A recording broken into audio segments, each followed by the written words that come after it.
Tere, head inimesed!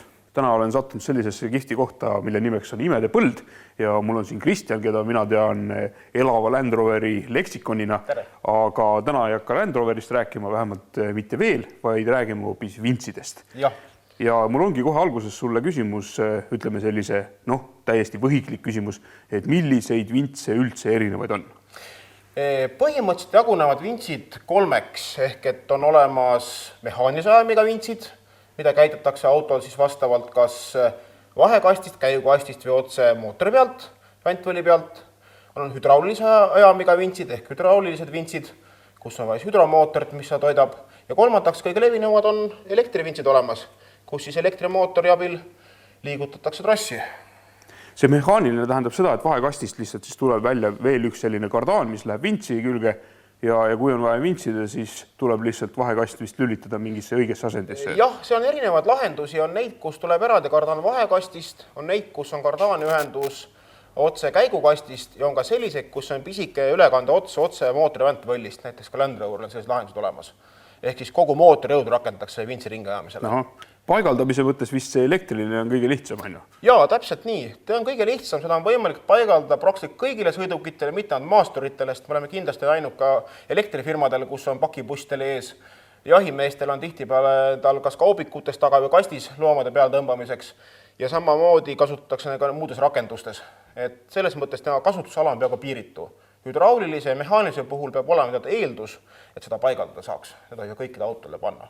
Aga mis niisugused kõige tähtsamad asjad on, mida peab silmas pidama, kui vintsi on vaja osta? Et selge, et sa ei lähe ATV vintsi endale auto külge panema, kuigi elu on näidanud, et ka selliseid lahendusi on linna peal liikunud. Et mis need sellised nüansid on? Esiteks tuleb endale selgeks teha nüüd, et kas otsitakse odavat vintsi või kvaliteetset, sest paraku, nagu me teame, nende kahte asja koos ei saa. Et nende kahe vintsi hinnavahe võib olla kuni kahekordne. Teiseks tuleb kindlaks teha, kus seda vintsi kasutatakse, mille jaoks ja kolmas, mis on sinu sõiduki mass, mille paigaldada. Ehk et kui me hakkame nüüd peale tagantpoolt ehk sõiduki massis, siis see vintsi tõmbejõud peaks olema vähemalt 1,5-kordne automass. Sest kui sa kuskil usteni maa sees oled, siis see ei ole tavaline veeremisraskus. Täpselt. Et juhul, kui te ostate näiteks selle vintsi auto ette saha tõstmiseks, mis on väga populaarne maasturitele panna, siis tõesti sinna see ATV vints on maailm, ta joob seda tõsta või ütleme, kui ta liigutab mõnda muud agregaati seal, taga näiteks kraana jaoks on pandud. Aga kui tõesti on vaja masinat liigutada, siis on piisavalt palju vaja. Teiseks nüüd siis tuleme selle hinna ja tuntuse juurde. On olemas maailmas mitmed tuntud tootjad ja on olemas no-name Hiina vintsid. Kurb praktika on paraku see, et nende no-name vintside puhul on kvaliteet teadmata, metallikvaliteet eelkõige kaua need hammasrattad vastu peavad ja teiseks varuosa saadavusega. On küllalt Eestis näiteid, kus ostetakse odav vints, läheb puruks ja varuosasid lihtsalt saada ei ole. See vist tuleb osaliselt ka sellest, et kasutatakse lihtsalt mingisugused pehmemaid ja odavamaid materjale. Täpselt. See küll visuaalselt näeb ilus välja, on ju. Aga sees on, nagu öeldakse, plastiliin siin ülekannete peal. Et kui nüüd tuua välja mõned suured tootjad, ilmselt on kõik kuulnud, suuri tootjad on olemas Varn, Supervints, Kammap. Siin laua peal on meil üks King One'i vints, mis on ka kvaliteetvintside sarjast, ei ole suhu kõige odavam. Ja loomulikult on need suuri tootjad veel teisi. Siis nende puhul on muidugi kvaliteet garanteeritud ja neil on võimalik alati saada tehnilist tuge ja varuosasid. On olemas ka vahepealsed, Eestis müüakse mitmeid erinevaid kaubamärke, mis on siis bränditud Hiinast toodetud vintsid, mille puhul on teostatud elementaarne kvaliteedi kontroll ja kus ka müüja saab garanteerida, et ta pühapäeva kasutusel puruks ei lähe. Tõsi küll, alati peab arvestama sellega, et selle pühapäeva kasutuse vintsiga tööd ei tee. On olnud juhtumus, ostetakse see pühapäeva vints ja ta lihtsalt tööd tehes sureb ära. Ta ei ole mõeldud raha teenimiseks. Ta on selleks, et te kerite pühapäevalda välja korra ja uuesti 2 nädala pärast. Et ta traileri peale või mujale töö tegemiseks paraku ei kesta.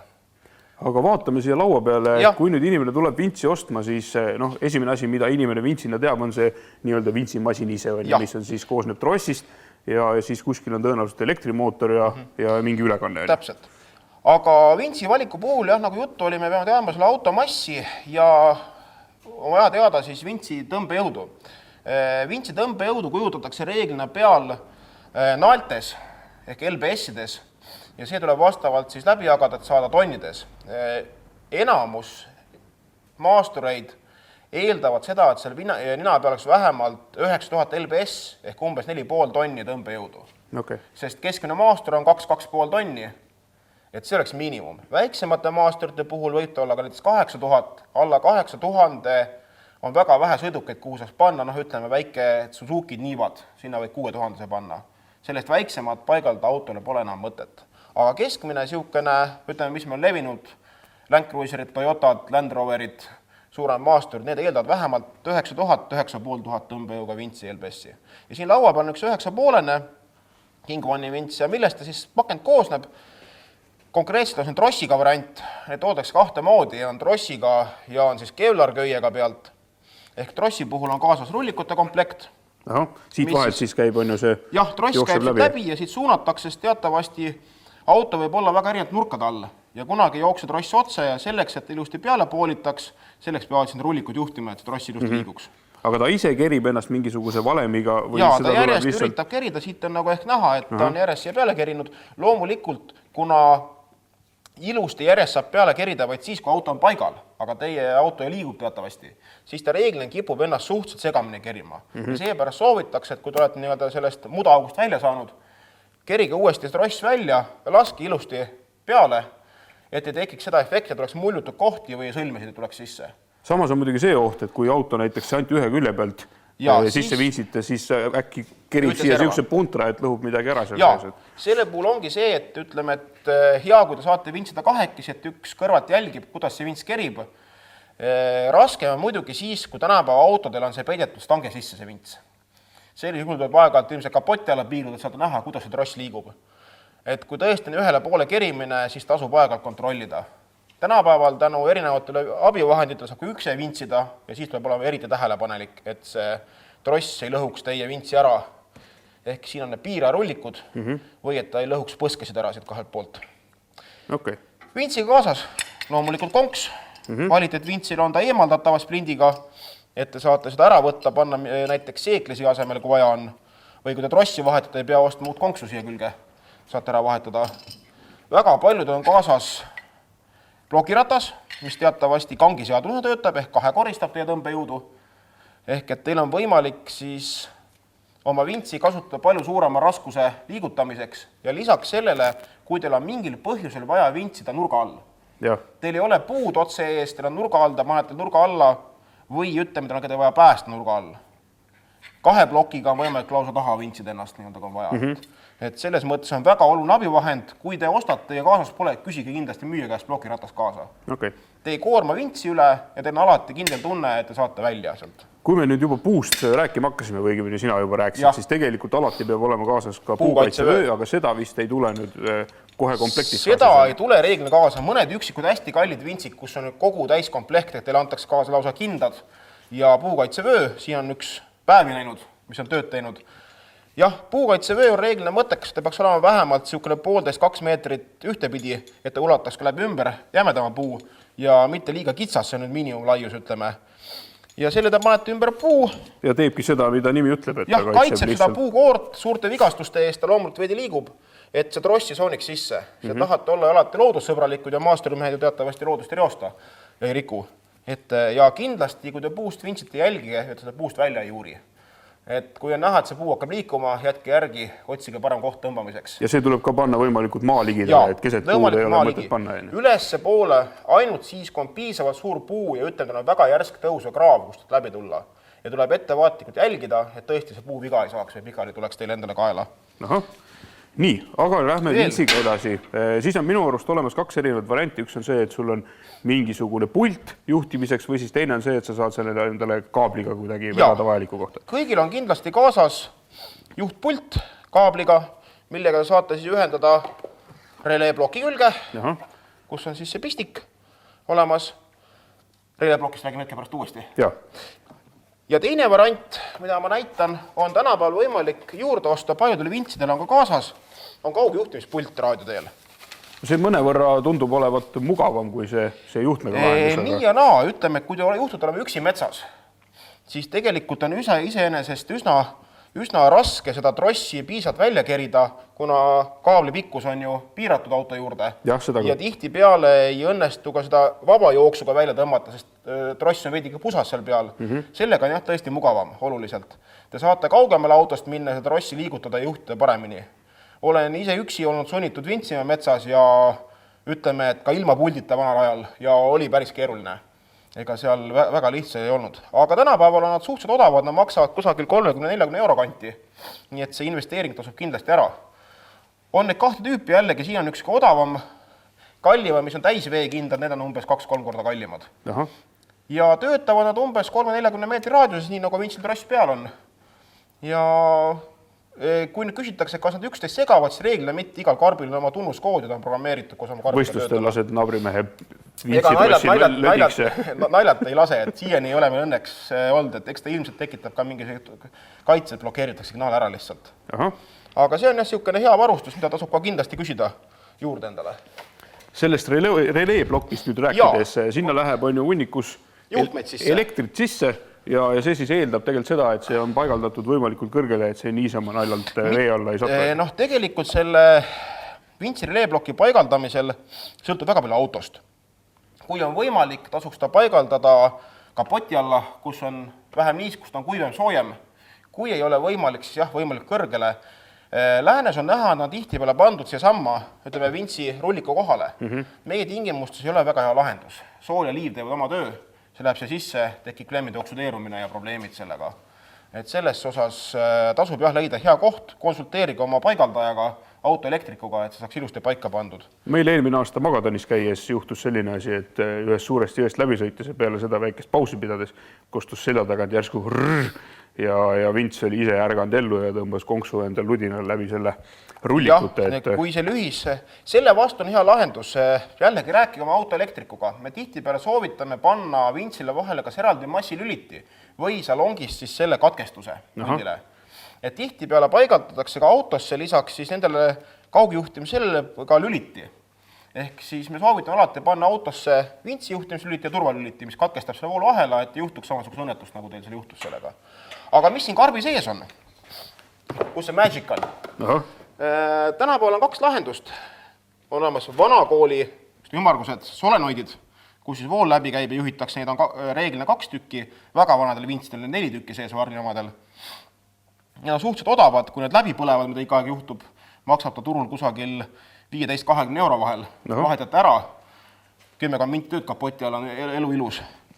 Aga lisaks on olemas ka tänapäevased siuksed veekindlad integreeritud solenoidid, kus on siis need 2 ümmargust ühte pakki pandud, vesi sisse ei lähe, kui nüüd siit läbi põleb. Siis juhtub nüüd selline lugu, et tuleb kogu see pakk ära vahetada. Ta on küll oluliselt mugavam kasutada ja lihtsam paigaldada, aga paraku on nad ka jällegi umbes 3 korda kallimad ja te viskate pool korras asja ära lihtsalt. Eeldusel, et ta võib-olla kestab 3 korda kauem ka, siis tasub see investeering ära. Ütleme, et juhul, kui ta on niisugune pühapäeva kasutaja jällegi, siis on ta oluliselt mugavam, lihtsam, te pea muretsema, et siia korpus sisse mõrad tekiks, niiskus läheks, kui ta niisuguse karm vanakooli ohvrud mees. Võtate ühe autosse kaasa, te ei maksa suurt midagi, juhtub, vahetate ära ja elu läheb jälle edasi.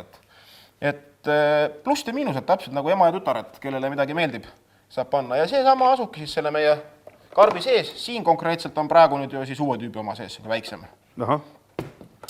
Räägi natukene sellest ka. Siin on nüüd laua peal meil trossiga vints. Mis see eelis on nüüd seda nööri või köit siis kasutades? Jah, tõepoolest tänapäeval on võimalik osta sellise mõnusalt pehme kevlar materjalist köiega vintsi või eraldi juurde osta, mis oma tugevuselt ei jää sugugi terastrossile alla, teda on oluliselt mugavam kasutada, ei teki neid teravaid pindusid trossi sisse metallist käsi lõhkuda, tihtipeale ei pea ka kindet kasutama, mida me kindlasti soovitame trossiga teha. Küll aga on probleem selles, et ta nõuab veidike paremat hooldust, ta ei kannata üle kivide vintsimist, siis tekib kahjustused. Ja ütleme, et kui ta hakkab katkema mingi hetk, siis ta jääbki katkema, teda praktiliselt sõlmida ei saa, sõlmijast läheb uuesti puruks. Ja ta on kindlasti oluliselt kallim kui tross. Ütleme, et kasutusmugavuse eest tuleb maksta. Ma näen ka muidugi seda, et talvel, kui ta on kuskilt toigust läbi käinud ja palju niiskust saanud, siis ta lihtsalt läheb jäässe. Siis ta ilmselt saad siuke fakiiriks õppida, et sul on siukene 2 meetrit trossi püsti. Saad tõsta trossi kuhu. Jaa, trossi ilusti panna sirgelt. Aga jah, loomulikult, kui sa tahad puhaste kätega vintsida ei ole hästi mõnus ja mobiilne ja mitte vesada seda vastikut trossi enda järel. Ja ta on loomulikult palju kergem, sest ütleme, et kui sa võtad ühe käega seda trossi pundart nagu ühe käe otsa ja võtasid 30 meetrit. Trossi eelised, hind esiteks loomulikult. Seda saad sa hästi varustatud metallipoest endale osta, kes ei müü varustust. See meeter pole sugugi kallis. Teiseks, kui ta puruks läheb, sa teed sinna uue aasa külge, jätkab vintsimist, kuniks sul seda järgi on. Mis tema probleemid on? Ta deformeerub aja jooksul, tekivad kerimisel sisse mõlgid, ta hakkab andma siis seda kiudu välja, võid kätt vigastada seal ka läbi kinda. Ja kolmandaks, eks ta loomulikult ajapikku väsib ja hakkab katkema. Ja kõige olulisem, tal tekib mäluefekt. Ehk see lõpuosa on nagu spiraalvedru. Et kui ta välja kerite, siis ta jääbki siukene spiraalvedruna ja teda on üpris ebamugav see lõpuosa just pärast peale kerida. Muidugi, mida lasem on see tross, seda väiksem see mäluefekt. Et eks on tootjate erinev, mida odavam on tross peal, seda suurem on see mäluefekt. Aga pikkuse mõttes on nad mahutavad sama palju? See sõltub trossi jämedusest.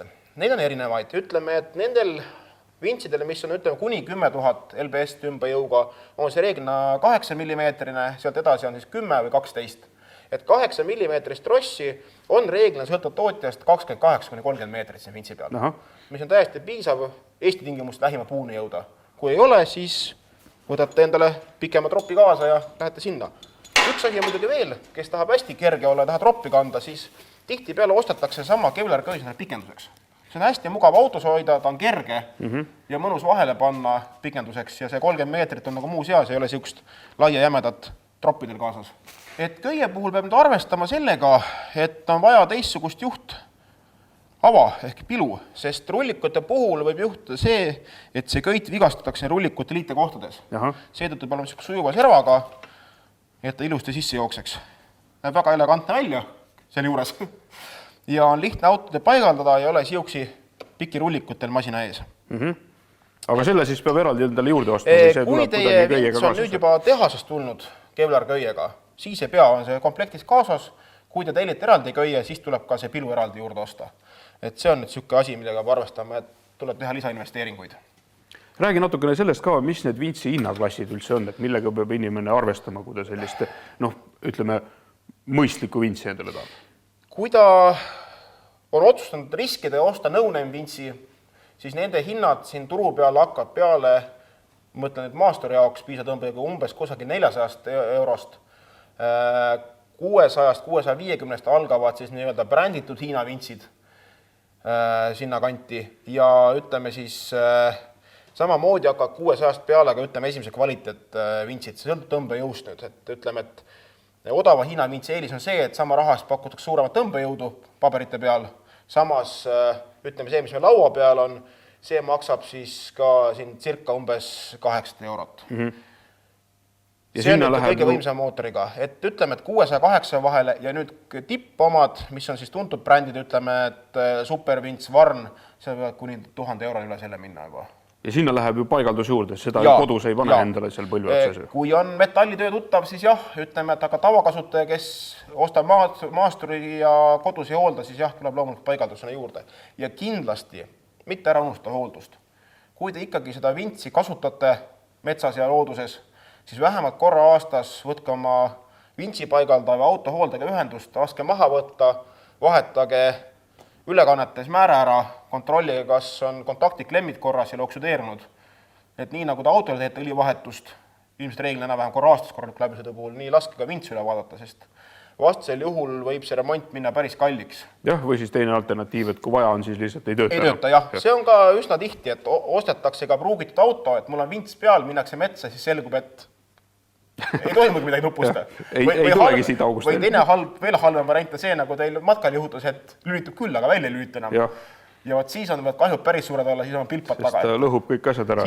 Õnneks ei olnud ta veel raua külge kinnitatud, et nagu ta ennem oli, et ta lihtsalt oli seal natukene tilpsest, muidu ta oleks terve selle raua sinna Eestis natuke neid, kus on konks pannud ilusti selle kena esiraua külge ja siis on see jõuga ära rebitud pohupidi kõhu alla, et see ei ole sugugi meeldiv vaatepilt. Et jõud on ikka meeletu taga, et niisama risti kuskil ette ei löö. Ei, sest temaga liigub palju asju ja loomulikult, mis vintsiga veel on, et ta ei ole ainult lõbu pärast, ta on tegelikult töövahend, sest esialgselt on ta välja mõeldud ja põllumajandusseadmena. Ja ka sõjaväes ja tööstuses, et sellega liigutatakse asju. tõmmatakse puid välja, tõmmatakse teisi masinaid välja, püstitakse ehitisi. Nii et tegu on tegelikult tööriistaga. Et ta ei ole jah sugugi mitte ainult lõbu pärast metsas käimiseks, vaid te saate seda väga edukalt kasutama majapidamise, eriti kui talus olete kusagil. Nii et igavesti vajalik asi. Ja ühe asja me räägime veel ära ennem väljakerimist, et ega ei saanud välja kerida ei saa puldiga. Vintsil on olemas ka vabajooks, on sellised kangid peal ja nüüd on ta lukustatud, keerame teistpidi on vaba ja sellisel juhul see pool keerleb vabalt. Nii et saad otsast kinni võtta ja jooksuga panna päästva puu poole. Jah, see eeldab muidugi seda, et seda ross on ilusti peale keritud ja et on korralikult määritud, et see trummer ringi käib. Nii et ei pea alati kurnama oma vintsi siis nii-öelda elektrisüsteemi, vaid saate ka ilusti oma käejõuga välja kerida. Ja loomulikult oluline asi veel vintsi paigaldusel. Vaadake üle, kui hea aku tal auto peal on, sest elektrivints on väga suure voolutarbega ja juhul, kui teie aku on vana ja väsinud, siis võib see lõppeda sellega, et te kutsute endale sõbra metsa uue aku keerale, et see auto käima panna, kui te olete väga usinalt seal vintsi masunud. Et see on oluline asi, et vintsi paigaldus jah, sugugi nii lihtne pole, nagu esmapilgul tundub, et võtan karbist ja kruvin külge, et see eeldab teatavaid teadmisi, oskusi ja pöörata tähelepanu ka muudele komponentidele. Jah, sest seda kapoti külge ei pane, et see tuleb ikkagi raami külge panna. Kapoti külge paneku tulemusi võime näha Top-Gearist, kus siis nagu öeldakse, sõiduautole pandi ühes seerias vintsik külge ja vintsid ninad küljest ära, et kui on nalja tahtmist teha, siis jah, aga tõsisel tegemisel tuleb ta tõesti korralikult kinnitada autoraami külge vesiosale ja see nõuab jah teatavaid, nagu öeldakse, eelteadmisi. Suurepärane, mina tänan sind kasuliku informatsiooni eest. Ja siis muud ei olegi. Järgmine kord räägime Kristjaniga jälle mingit huvitavat juttu ja vaatame, mis me veel siit huvitavast kraasist välja kaevame. Nägemist!